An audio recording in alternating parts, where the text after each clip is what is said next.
Alright, hello guys. Today we're doing trigonometry, grade 11 and 12 revision.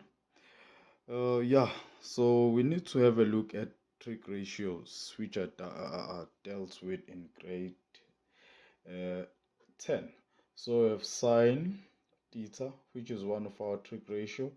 We have cos theta, and we also have tan theta. So we need to define these trig ratios. So these trig ratios, they do not exist anywhere beside on a right angle triangle. So let's say we have our theta here. The trig ratios only apply on a right angle triangle. So we need to define the first one. The first one is sine. Sine is opposite over hypotenuse. Opposite over hypotenuse, or we can just label this one, the horizontal part, as x, which is horizontal, remember, on the x-axis. And then we have this one, which is y, which is vertical, remember, on the y-axis. Y-axis are vertical.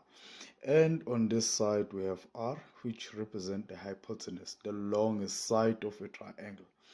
So the simplest way is to write in terms of x, y, and r.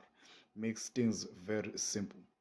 So what is our opposite there is y. What is our hypotenuse is r. So it makes it more easier. Let's look at cos. Cos is adjacent over hypotenuse. So it's adjacent over hypotenuse. What is our adjacent? X over r. So this is our second trig ratio. And the third one is opposite over adjacent, which is y over x. So these are your trig ratios that we'll be dealing with. So let's have a look at the first sum.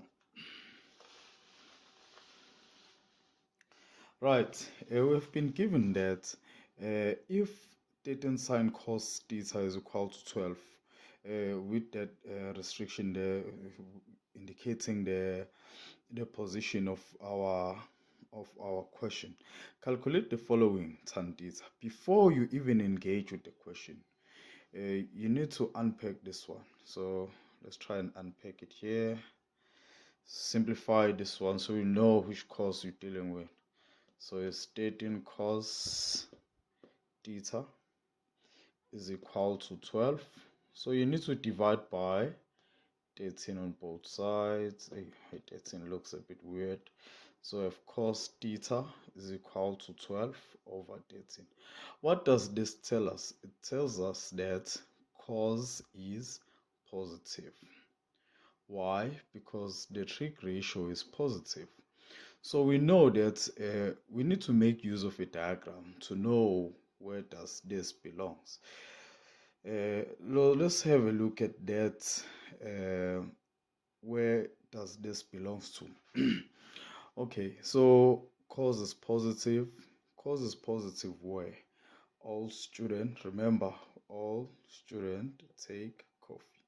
Cos is positive on quadrant 1 and quadrant 4. But there is another statement that was given there. So we are looking at from 180. Let's say we have, let me just label here. This is 90. This is 180. This is 270. This is 360. So our cos theta is less than 360, which is somewhere, and is greater than 180. So with this alone, we know we are dealing with either quadrant 3 or quadrant 4. But cos is positive with the information that is given. Cos is positive. So we are dealing with this quadrant. So what do we have on this quadrant? We know that, remember that cos is represented by x over r. So we have x, which is 12, and we have our y. Oh, we don't have the value of y, so we need to use Pythagoras theorem to find the value of y. Yeah, can I just rub this off a bit? Okay, so we have the value of r, which is 13, and we have x, which is 12, map y. So quickly, if you can just use Pythagoras, we will find that the value, through Pythagoras theorem, we'll find that the value of y is equal to 5 minus 5. So on the side, I just use Pythagoras. You can pause the video and do a Pythagoras theorem. You'll find that the value of y is minus 5. So I can rub there and write minus 5. Okay, so now we know x and y, and we know r, which is 13. That makes our work a bit easy. So let's try with the first one. With all of that work, it makes it easy to answer all those questions. So let's have a look at the first question, tan A. Remember, we said tan A is y over x, which is, what is our y value? Minus 5. What is our x value? Is 12. So you scored yourself answer there. Yeah, let's look at the second sum that we need to do. Once you have done all of that work finding the value of y and x and r, it's easy for you to just engage and just substitute. What is sine theta? Sine for this question is y over r. Remember, we have these values, plus x over r all squared. It's just the method of substituting. Just move up here. So this will be, I hope you can still see. Just move up here.